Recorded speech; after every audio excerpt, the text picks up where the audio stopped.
Hello everyone, welcome back to the workshop here at Rathbone Manor. I have recently been watching these half and half tool restorations by the likes of Scoutcrafter, 357 Magdad and RestoRob. So I thought to myself, I ought to get involved in this.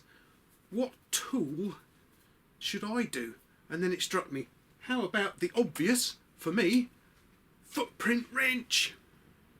And this one here is the ideal candidate. As you can see, it's got plenty of patina all over it, or crap and filth as we know it as.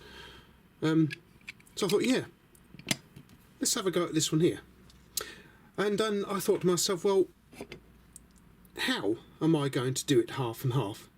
So I thought and thought and thought and thought and thought and thought and thought a bit more, and then I thought, oh, I know exactly how I'll do it.